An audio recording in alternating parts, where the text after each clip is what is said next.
एक तरह से आप कह लीजिए तो जो भी लोग आए थे उन सब ने मिलकर के आवाजों का एक ऐसा डॉक्यूमेंट पेश किया जो आने वाले समय में यह बतलाएगा कि किस तरह से जमीन पर स्पेशल इंटेंसिव रिवीजन की प्रक्रिया लागू हो रही थी। इसको रिपेयर करने का कोई रास्ता नहीं, इसको रद्द किया जाए, सुप्रीम कोर्ट जाए, पॉलिटिकल पार्टी से बात करें, विधानसभा लोकसभा में बात करें, और नहीं तो सड़क पे उतरे, लेकिन कुछ भी करें, लेकिन इसको नहीं होना। और आपको फॉर्म भरेंगे, 100 रुपया चाहिए, और वो थोड़ा सा बीजेपी में भी आते हैं, उसी कैटेगरी में आते हैं वो भी।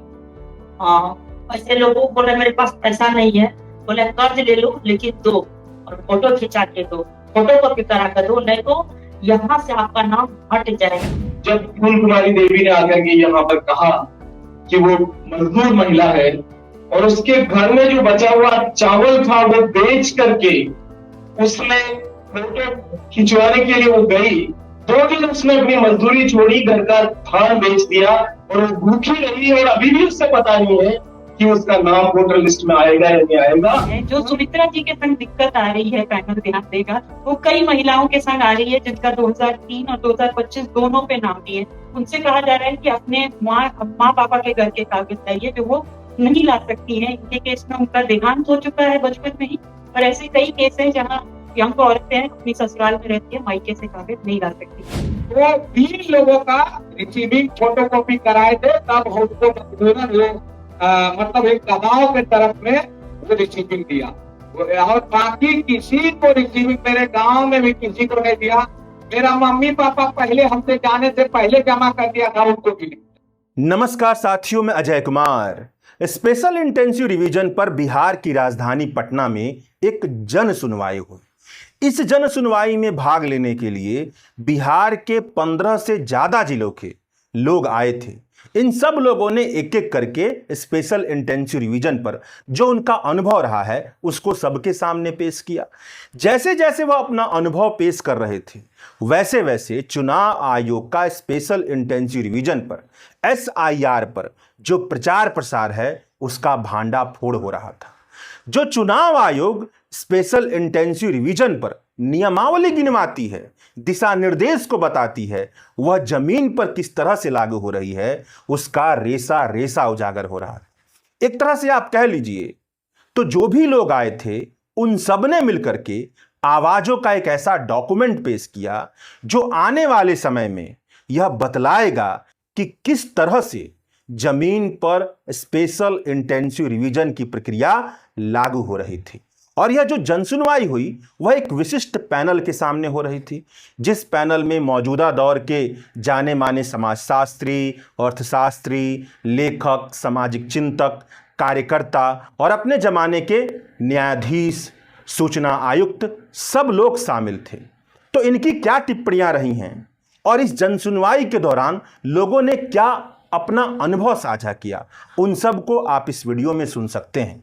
देखिए। जो सुमित्रा जी के संग दिक्कत आ रही है, पैनल ध्यान देगा, वो कई महिलाओं के संग आ रही है जिनका 2003 और 2025 दोनों पे नाम दिए। उनसे कहा जा रहा है कि अपने माँ पापा के घर के कागज चाहिए जो वो नहीं ला सकती है। इनके केस में उनका देहांत हो चुका है बचपन में ही, और ऐसे कई केस है जहाँ यंग औरतें अपनी ससुराल में रहती है, मायके से कागज नहीं ला सकती। ठीक, पैनल का कोई सवाल है सुमित्रा जी से? नहीं तो सुमित्रा जी के बाद अगले सुनिए। ठीक है, धन्यवाद सुमित्रा जी। और हाँ, एक सवाल, कागज खोजने में कितना समय लगा आपको? समय 4 रोज लगा। 4 रोज? हाँ, समय 4 रोजा, मतलब दौड़ धूप करेगा जाएगा। 300 रुपया जाति आवासीय बनने में लगे। कल के आपको मोबाइल भरना पड़ेगा, 350 मोबाइल में भरने पड़े। हाँ, 300 टका जाति आवासीय बनते, वो अभी तक नहीं देना चाहिए जाति आवासीय। तकर बाद एले कल के ने आप नहीं छे कोई काम, आप कागज पे जमा कर दी। 10 आदमी छे घर, हमरा घर में 10 परिवार है, वो 10 परिवार में 3 परिवार के यार छे, केकरो नहीं। दीदी आपके पास पर्याप्त कागज है कि नहीं? नहीं है। अच्छा, आप खुद से लिख पढ़ नहीं सकते हैं? आप खुद से लिख पढ़ नहीं सकते हैं, तो आप अंगूठा दिए और वो लिखना पढ़ना किए। ठीक, तो वहाँ पर जमा किया, 200 टका लगा। 200 टका लगा। कौन फोटो कराए दोनों का फोटो कराए, उसमें तो 200 नहीं लगा। फार्म भरा उसका पैसा दिए। फॉर्म भरने का पैसा लिया आप, हाँ तो साइन की है तो आप पढ़ी लिखी हैं। पर समझदार तो है पर पढ़े लिखे ज्यादा नहीं है, और मतलब खुद से नहीं भर पाए, नहीं तो जो भरा वो 100 रुपया दिया। कौन भरा? कौन? गाँव का। गाँव गाँव का कोई भरा, 100 रुपया उन्होंने इसमें खर्चा। 100 रुपया किसने लिया? मतलब फार्म भरा ना, दूसरा आदमी से भरा है बीरो नहीं, नहीं दूसरा केवल आप ही से ले रहे थे या सब से लिया है। हाँ हाँ सब से लिया।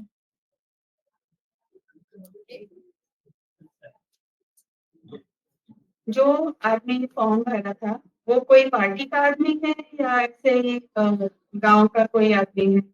नहीं दूर का था। दूर का था। हाँ 1 किलोमीटर है घर ना, वहीं पर ये सब वहीं भरवाए। नहीं मतलब उन्होंने गांव के किसी पढ़े लिखे को पकड़ा। आप बताना चाहते हैं, आप बताइए। आपका वही नहीं मेरा अलग पंचायत, इसका अलग पंचायत है। बल्कि जो फॉर्म भर रहे थे प्रकाश करके नाम है, उसकी पत्नी आंगनबाड़ी चलाती है, तो वो फॉर्म भर रहे थे, वही थे वहाँ। सरकारी आदमी नहीं, हम लोगों से 1 रुपया भी नहीं लिया गया, क्योंकि हम लोग खड़ा होकर के खुद सक्षम है कि फॉर्म भर के उसको जमा कर सकते हैं। बाकी जो साथी नहीं भर सकते हैं तो उसका एक फॉर्म भरा हमारे सामने, तो किसी से 1 रुपया नहीं लिया। जो फोटो था पुराना वही लिया, मोबाइल नंबर, आधार कार्ड नंबर लिया, बस उसका फॉर्म वो जमा करने पर कोई हम लोगों को रिसीविंग नहीं दिया गया। बगल में जो कंचन दीदी आती है, वो पंचायत में जो हम अपने सामने देखे, जब इसकी गांव में जब हम फॉर्म भरने के लिए गए, इसे पूछताछ करने के लिए कि आपके गांव में किस तरह वोटर कार्ड में फॉर्म भरा जा रहा है, तो हम खुद जब उसके गांव गए तो हम खुद देख रहे हैं, वो जो आंगनबाड़ी का जो पति है, सेविका का जो पति है, वो कम से कम 10 लोगों को महादलित परिवार को इकट्ठा किया हुआ है और उसको बताया आपको अभी तुरंत फोटो चाहिए और आपको फॉर्म भरेंगे 100 रुपया चाहिए। और वो थोड़ा सा बीजेपी में भी आते हैं, उसकी कैटेगरी में आते हैं वो भी। ऐसे लोगों को बोला मेरे पास पैसा नहीं है, बोले कर्ज ले लो लेकिन दो, और फोटो खिंचा के दो, फोटो कॉपी करा कर दो, नहीं तो यहाँ से आपका नाम हट जाएगा, फिर कहीं पे नहीं रहेगा। सारा सरकारी चीज लाके आपको बंदी हो जाएंगे। ये मैं अपने आंखों से सुने और खुद मैं देखे यहाँ पे। ये जैसे वो दीदी बोले थे भोगो प्रचार, ऐसा कोई प्रचार नहीं हुआ है, ये हम लोग सब जानते हैं। जो फॉर्म दिया जा रहा है, तो बीएलओ सब जगह पहुंच नहीं पाते हैं। बीएलओ एक जगह बैठ के कहीं कहीं काम करते हैं, और जो आंगनबाड़ी सेविका है, जो वार्ड सदस्य हैं, जो जिनकी पहुंच गांव के घर घर तक है, वो मुख्य रूप से उनके घर तक पहुंचा रहे हैं। सही से इसकी अभी भी जानकारी नहीं दी जा रही कि क्या क्या पेपर देना है, नहीं देना है, कैसे करना है। उदाहरण मैं खुद ही हूँ, मैं मधुबनी में था और मेरे घर से फोन आता है, वहाँ के बीएलओ फोन करते हैं, आप केवल सर जन्मतिथि बता दीजिए। मैंने जन्मतिथि उनको बताया, मेरा फॉर्म उन्होंने फिलअप कर दिया। मैं पूछा कि क्या उस फॉर्म पर मेरा सिग्नेचर होगा, फोटो लगेगा, कोई कागजात? उसकी जरूरत नहीं है सर, केवल आप जन्मतिथि बताइए, आपका फॉर्म फिलअप हो जाएगा। इस तरह से मैंने गांव में और दर्जनों बीएलओ से जब मैंने बात किया है, तो बीएलओ का कहना है कि ये जो फॉरवर्ड कम्युनिटी का जो मोहल्ला है, उनके लिए बहुत कागजातों की जरूरत नहीं है। उनका एडिजुअल तरीके से जो है ये नेट में ये जो है जो ऑनलाइन कर दिया जा रहा है। लेकिन मास जो गरीब मोहल्ला है, वो बैकवर्ड कम्युनिटी है या माइनॉरिटी है या फिर ये SC/ST है, तो वहाँ बहुत बारीकी से कागजातों को खोजा जा रहा है। आप ये दे दीजिए तब होगा, वो दीजिए तब होगा, यानी उनको कुल मिलाकर के ये कहा जाए कि परेशान भी किया जाए। और जिस कारण से मुझे लगता है कि उनका 40% वोट तो इन्हीं उस कागज खोजने में सफल, यानी उनका नाम नहीं जुड़ा। और जिला कचार में है, बात ये है कि वो जो पावती रसीद था, वहाँ पे 10 तारीख तक थोड़ा दूसरे काम में लगे हुए थे, तो हमको भी धर पड़ी था कि हम अपना परिवार का कागज जमा करेंगे, तो हमको भी एक ही फॉर्म मिला था। और जब हम फोटो कॉपी अपने से खुद भर के फोटो लगा के आधार नंबर डाल के, मोबाइल नंबर डाल के, ईपिक नंबर डाल के, जब भर के 3 कागज भरे थे, अपना और अपनी पत्नी का और एक बेटा, तो भर के जब गए हम, तो उसको फोटो कॉपी कराए कि हमको तो मालूम है कि रिसीविंग लेना है, तो वो देगा नहीं से, तो हम जाके फोटो कॉपी करा के साथ में भर उड़ के फोटो कॉपी करा के, इसके बाद बीएलओ को बोले, जो मास्टर है बीएलओ वहां का स्कूल का, हम बोले बिना रिसीविंग का तो हम कागज देंगे, भले हमारा नाम कट जाए, आपको रिसीविंग देना है तब ये कागज देंगे। वो 3-4 बार बहस हुआ, वहां बैठा हुआ था कुर्सी लगा के, बाकी लोग भी था। हम बोले कि और लोगों को भी रिसीविंग देने का एक तरीका लगाइए, ऐसे जो आप लोग कागज भर रहे हैं, एक तो पढ़ा लिखा आप है और पढ़ा लिखा हो करके मूर्ख वाला काम कर रहे हैं, जो पढ़ा लिखा नहीं है उनको आप ठग रहे हैं। तो 3 लोगों का रिसीविंग फोटो कॉपी कराए थे, तब उसको मजबूरन वो मतलब एक दबाव के तरफ में वो रिसीविंग दिया, और बाकी किसी को रिसीविंग मेरे गांव में भी किसी को नहीं दिया। मेरा मम्मी पापा पहले हमसे जाने से पहले जमा कर दिया था उनको भी। वो कैसे मानी जाएंगी, यहाँ की नागरिक मानी जाएंगी या नहीं मानी जाएंगी, उनका वोटर लिस्ट में नाम होगा या ना होगा।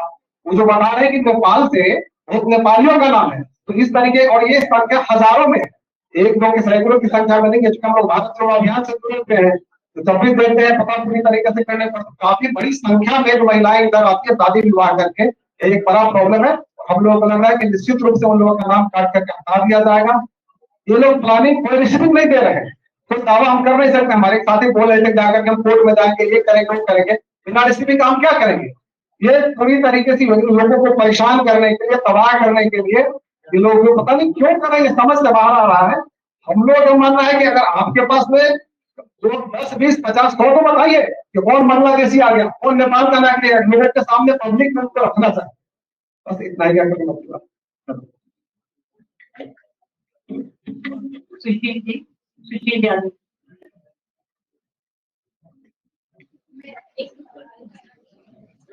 कहाँ से लोग जाते हैं नेपाल, महिलाएं लोग शादी करके वहां जाती है, तो उनका नाम है यहाँ या वहाँ है? जिनका नाम यहाँ से शादी करके नेपाल चली जाती है, तो उनका तो ऑटोमेटिक यहाँ से कट जाता है। नेपाल में उनका नाम जुड़ता है नहीं जुड़ता है, इसके बारे में मुझे कोई जानकारी नहीं है। वैसा मैं पता किया था, तो वहां भी नाम जुड़ने में, वहां के वोटर लिस्ट में, वहां का जो नागरिकता मिलने में लोगों को परेशानी होती है। तो यहाँ से शादी करके नेपाल में चली जाती है, उनको भी नेपाल में नागरिकता मिलने में परेशानी होती है, ऐसा हमारी जानकारी है। हो सकता है और जानकारी बढ़ाना पड़ेगा, उसके बारे में सर्वे करना पड़ेगा। वहां से जो महिला यहाँ आती थी या वहां का जो भी लोग आया, उसको कोई परेशानी आज तक नहीं होता था।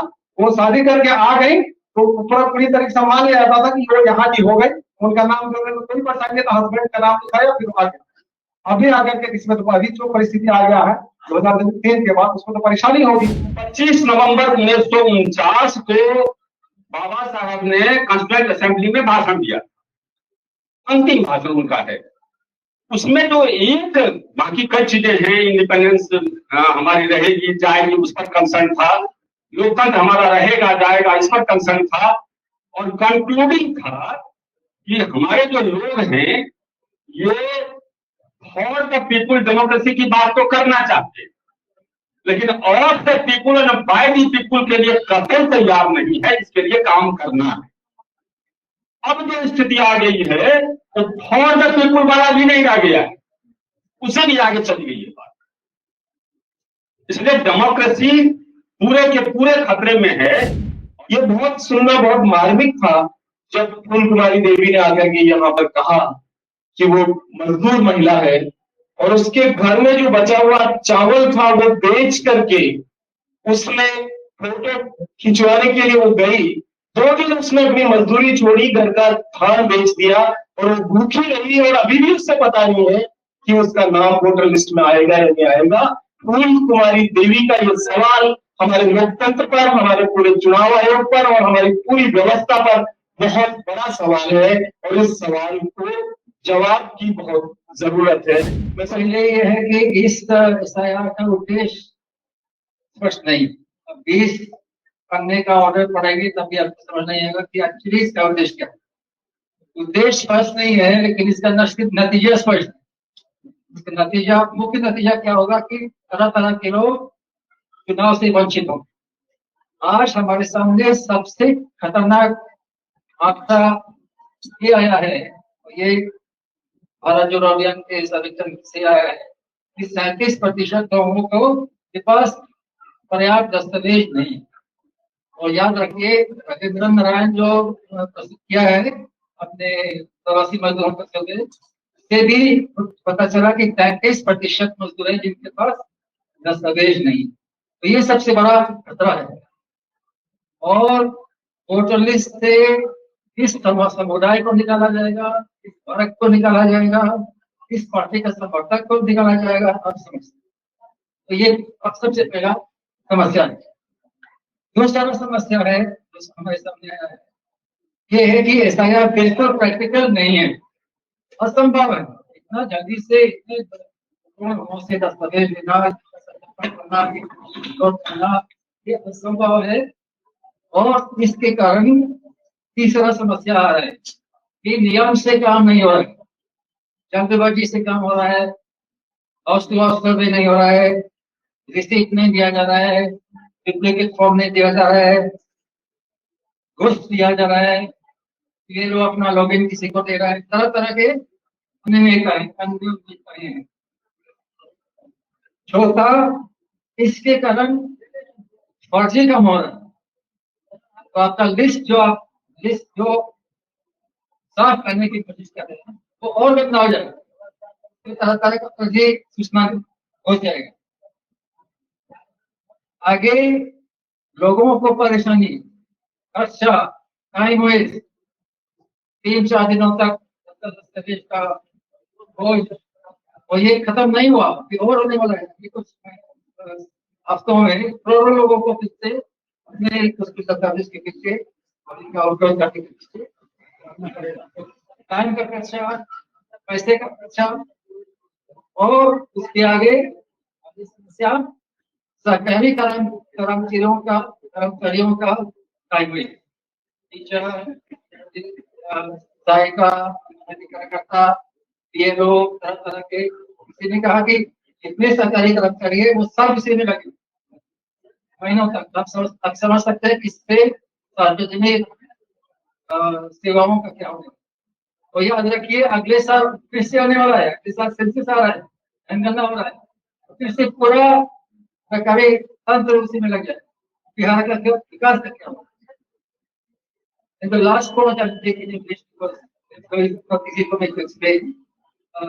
I think, जहाँ तक मैं देखता हूँ, I think it's clear that the draft electoral roll, if you follow the rule, will be based on submission of the form. But after that, the ERO has the discretion to question anybody's eligibility, which means citizenship, based in particular on the satisfactoriness of the documents. If you don't submit adequate documents, then you can be questioned by the ERO, and I think that arbitrariness of the ERO is a very big danger because उसी समय लोगों को target किया जाए. So that I think has to come up in the city reporting particular. ये बात मैं हिंदी में कह दूं? ये बात हिंदी में जो आपने आखिर में please respond. अनुवाद कर रहा हूँ. अनुवाद. हाँ ठीक. जो अंग्रेज जो गिना रहे हैं कि आज हमें क्या क्या चीजें पता लगी, उसमें उन्होंने 5वां बिंदु ये बताया है कि चुनाव आयोग का ऑर्डर पढ़ के ये तो स्पष्ट है कि जिसने भी फॉर्म भर दिया उसका नाम 1 तारीख को जो कच्ची सूची आएगी उस सूची में शामिल होगा. ये बात बिल्कुल सही, सबका नाम शामिल होगा, लोग तसल्ली में हो जाएंगे, लो मेरा काम बन गया. लेकिन असली खेल तब शुरू होगा क्योंकि उसके बाद शुरू होगी जांच, और जांच में वो कोई अधिकारी कह सकता है कि आपने तो कोई दस्तावेज नहीं लगाया, आपने इसलिए नहीं लगाया क्योंकि आपको बीएलओ ने बोल दिया कि कोई जरूरत नहीं है. लेकिन अब अफसर कहेगा कि आपने तो दस्तावेज लगाया ही नहीं, इसलिए आपका खारिज, आपके जिले के अंदर खारिज कर देगा, साथ वाले जिले में कहेगा कोई बात नहीं, चलने दो. ये जो आर्बिट्रेरी, ये जो बिल्कुल वो है कि मन मर्जी। अब ईआरओ बीएलओ की, बीएलओ से ऊपर ईआरओ जो है, ईआरओ उसकी मन मर्जी पे होगा या उसको पटना से जो फोन आएगा उसकी मर्जी से होगा। ये सबसे बड़ा खतरा है जो आप बता रहे हैं। इतना ही कहना था, मैंने उतना कहना चाह रहा हूँ कि इस एफआईआर को रद्द ही करना है, और कोई रास्ता नहीं है। इसको रिपेयर करने का कोई रास्ता नहीं, इसको रद्द किया जाए, सुप्रीम कोर्ट जाए, पॉलिटिकल पार्टी से बात करें, विधानसभा लोकसभा में बात करें, और नहीं तो सड़क पे उतरे, लेकिन कुछ भी करें, लेकिन इसको नहीं होना है।